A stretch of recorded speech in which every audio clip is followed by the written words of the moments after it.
Ladies and gents, boys and girls, welcome back to BB's Customs. I'm Rich, and today we're going to be whipping those carbs off.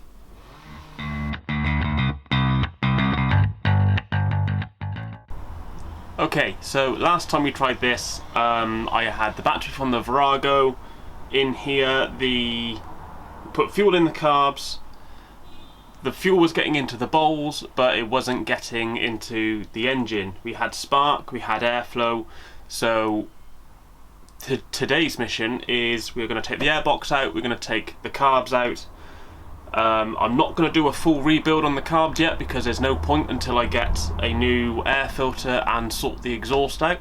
But what we are going to do is take the jets out, make sure they are totally clean, put it back together again and see if we can get some fuel flowing through it. Well, that's the idea anyway. We'll see how it goes. Okay, so to take the airbox out, you've got it's held on at this end by the rubbers which are attached to the carbs, and it's held on at this end just underneath the bolts which hold the fuel tank on. There are some screws in there, so we're just going to quickly pop those out.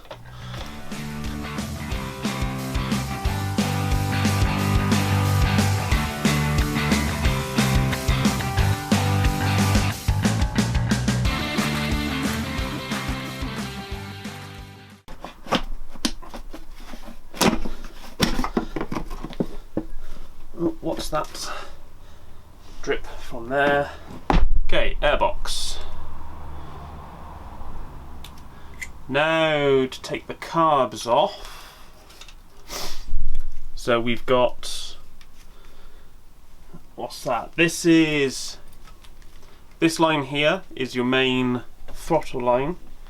So we've got to just unhook that, and there should be just a little, I forget what it's called, the little ball on the end of the wire which goes into a catch. And then this is your choke, which should come off the same way. We'll get that one out the way now.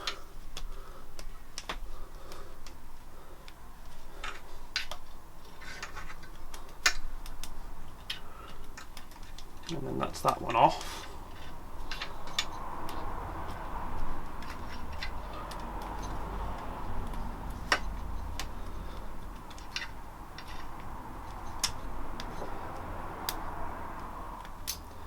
Okay, that's the choke line out.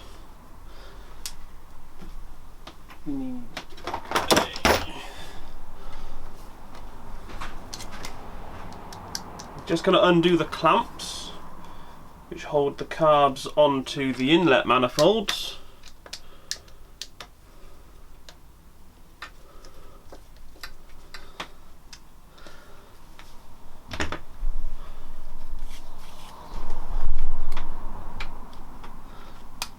Then these should just come out. Oh, that didn't sound very good. These obviously haven't been out for a long time. Oh.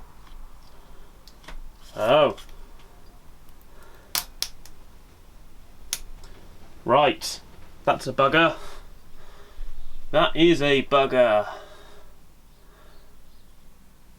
So what we've got, I might as well pull it off now the damage is done. Ugh.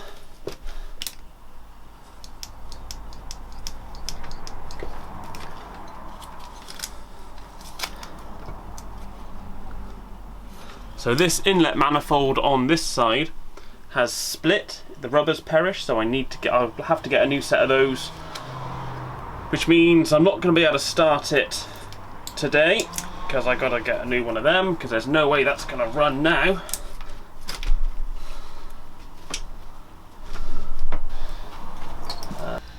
Okay, so we've got this knackered boot off. Now, when I took this off, I realised that it actually had this pair of large washers in it.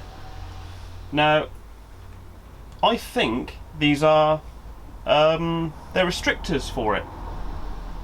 So I'm going to have to look in the manual to see if they should be in there or not, but if not, I think that's to knock the bike down to a lower horsepower level for a younger rider. So I'll find out what they are and then if they are a restrictor, we'll get rid of them. We could probably put them up for sale somewhere. If not, then I'll put them back in.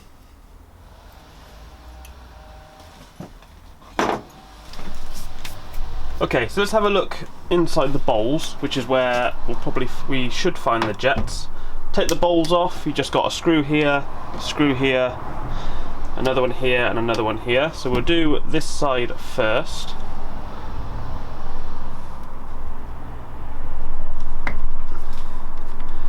Now, with carbs, you want to try and keep things as clean as possible, which is why I've put these paper towels down. It also means that you can keep track of where everything is, because some parts can be quite small.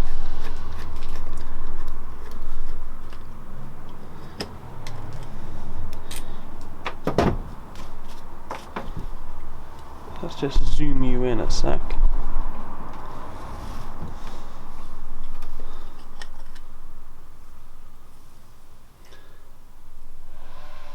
There's actually there's a fly in there. You see that? Just in that corner, there's a fly in there.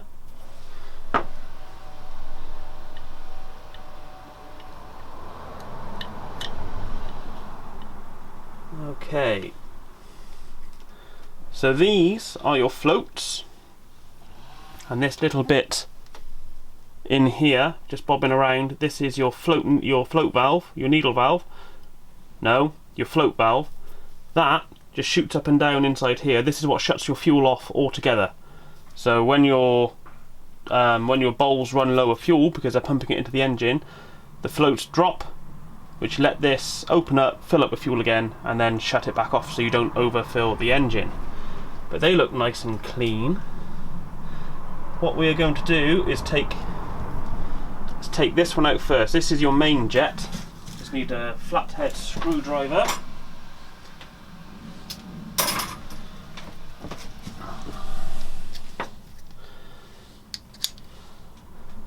Take that out of there.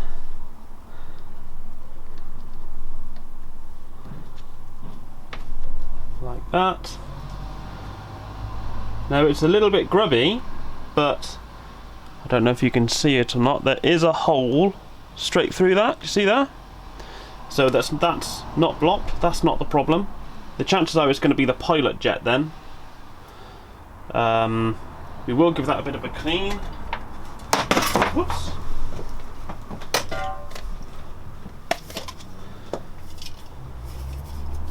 Just give that a bit of a spray.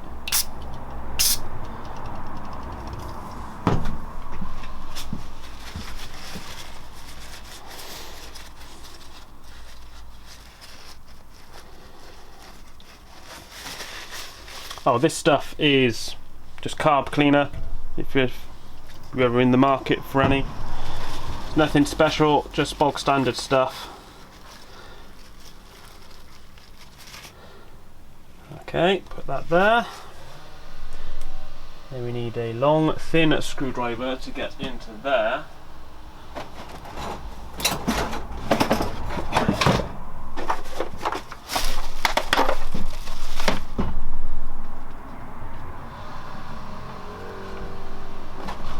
Will that one get down in there? That one may get down in there. No, it won't.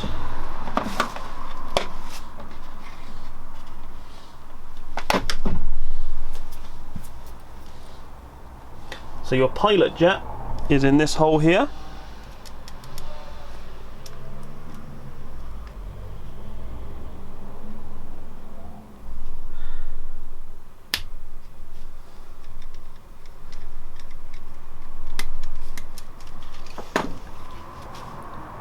Ooh. There's all the fuel.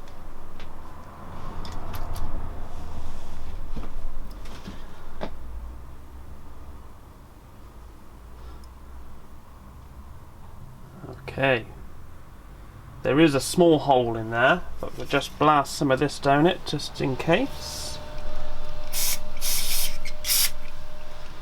Give that a good spray.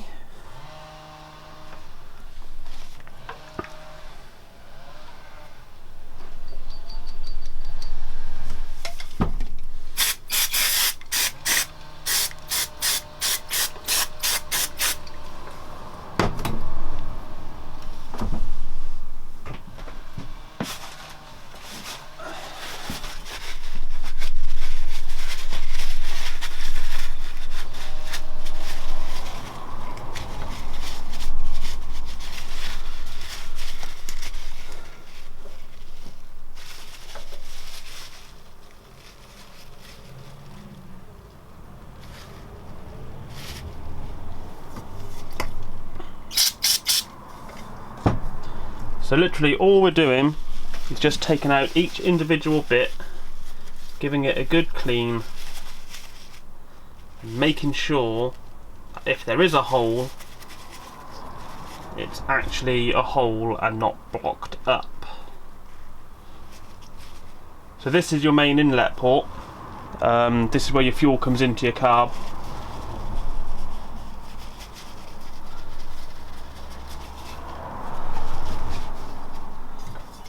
Let's just squirt some down in there.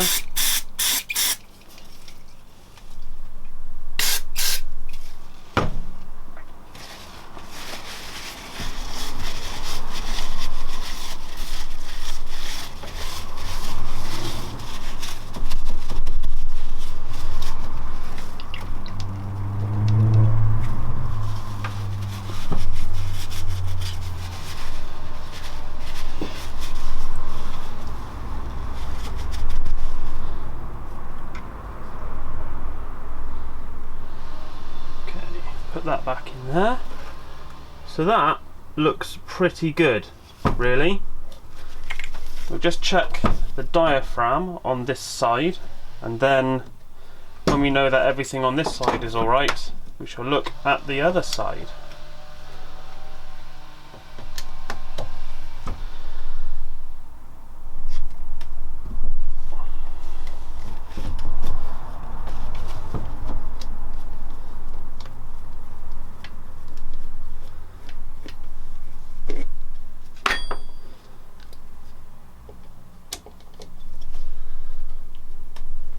And there's a big spring under here, so I'm just keeping my thumb on the top just to keep the cap on, so we can have a bit more control when it all comes apart.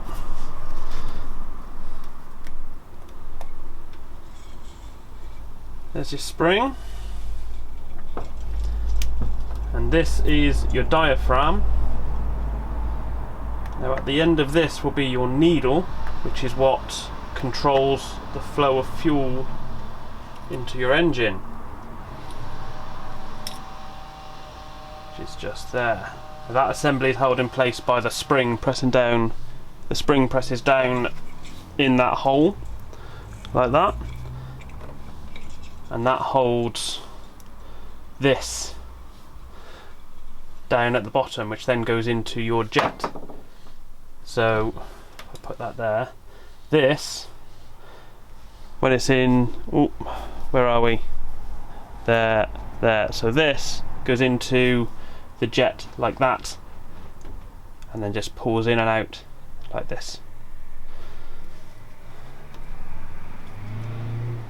So that looks pretty good.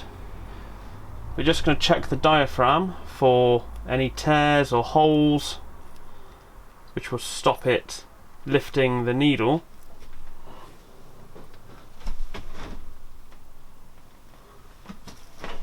So this one looks pretty good. So we'll bung all this back in.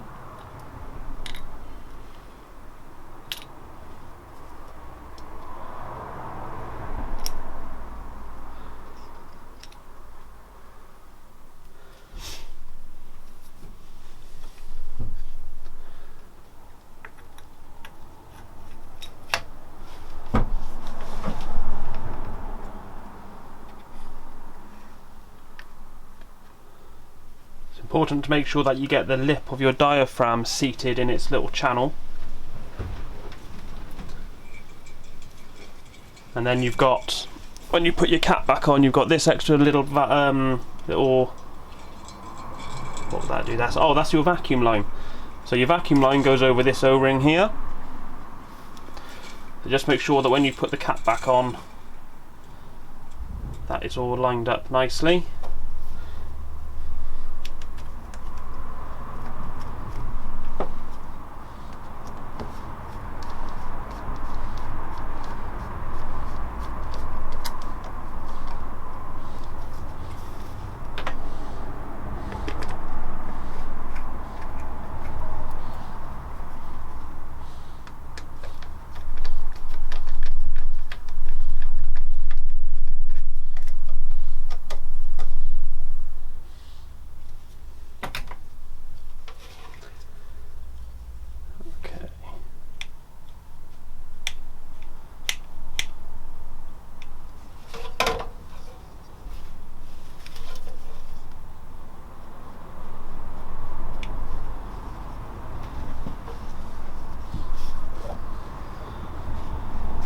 Right, let's put the underside back together.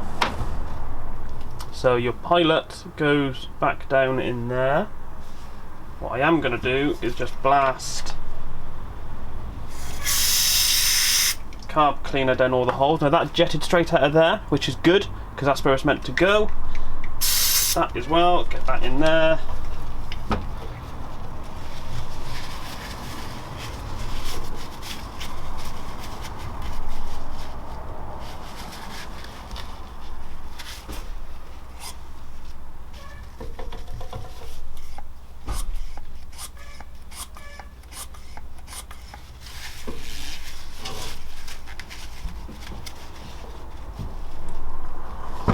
So, pilot jet down there. Now when you do these up, you don't need to do them up very tight. They are literally just nipped. If you do them up too tight, you can damage them. Just a little nip as soon as they bottom out. Same with the main jet as well. You don't want it too tight.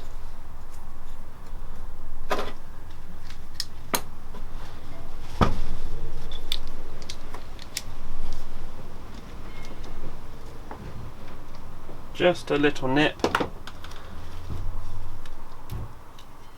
Okay, and then the floats.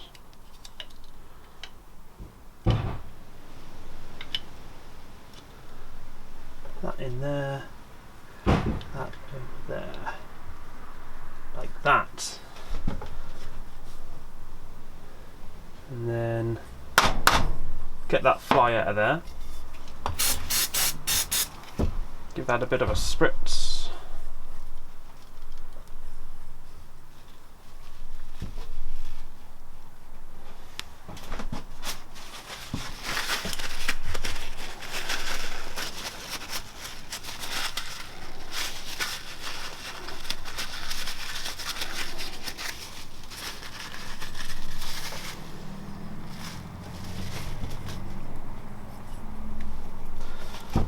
Okay, so nothing major to report on that one, which to be honest I wasn't expecting.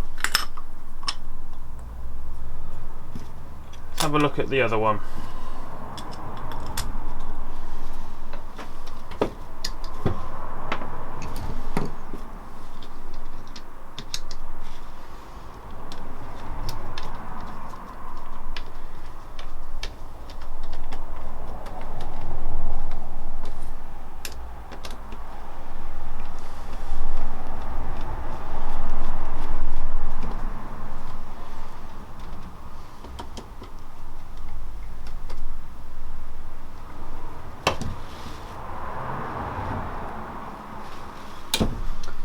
Right, so the other one is exactly the same, so we'll do a speed run on this one.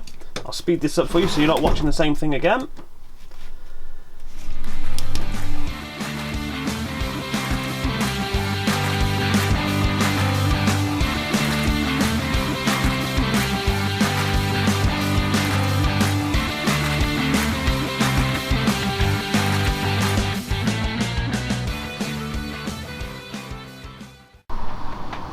Okay, so I've put the jets back in the carbs. I've given a good clean out. The second one, they weren't completely blocked. They were just like very dirty. So we've given them a good blow through. So now I'm thinking that combined that the small jet holes combined with that boot breaking is probably giving a result of having nearly no fuel and so much extra air that the bike just isn't going to start like that. So I've taken the good boot off to show you what it should look like. So this is, let's take the clamp off. That's your standard sort of inlet rubber. Those washers I was talking about. So one of these, that was just tucked in there like that. So when I order a new set of these, if they don't come with that, I'm going to leave it out, because the more and more I think about it, the more I think that's a restrictor kit. Keep it safe just in case. So yeah, that's a good one. If you look on the back, can you focus on that? Let's have a look. There we go. So the O-ring around here, which seals around the engine, is nice and clean on this one. The rubber's, it's firm, but it's not perished. Now on the other one, this is the one which came away with the carb. Take the clamp off.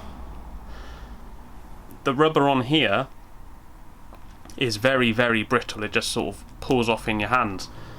And this is the back, which was still attached to the engine, so that this raised bit here would have gone into there like that and be all surrounded with the rubber. Now on the O-ring as well, just where this little white area there is, that's a leak. So this side of the engine has had an issue for a while. Hopefully nothing major has happened inside.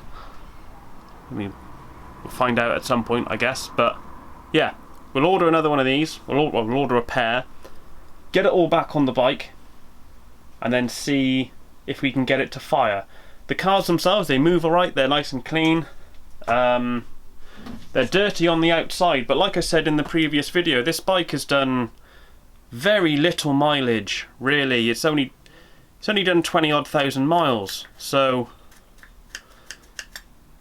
when we next take these off, when we get the filters to go on, when we get the filters to go on and we sort the exhaust, we'll take this off again, we'll give it a complete strip down, we'll separate the two bodies, clean everything, put it all back together again, because we're going to have to look into changing the jet sizes on it, because it's just the jets in there are going to be useless with high flow in and out.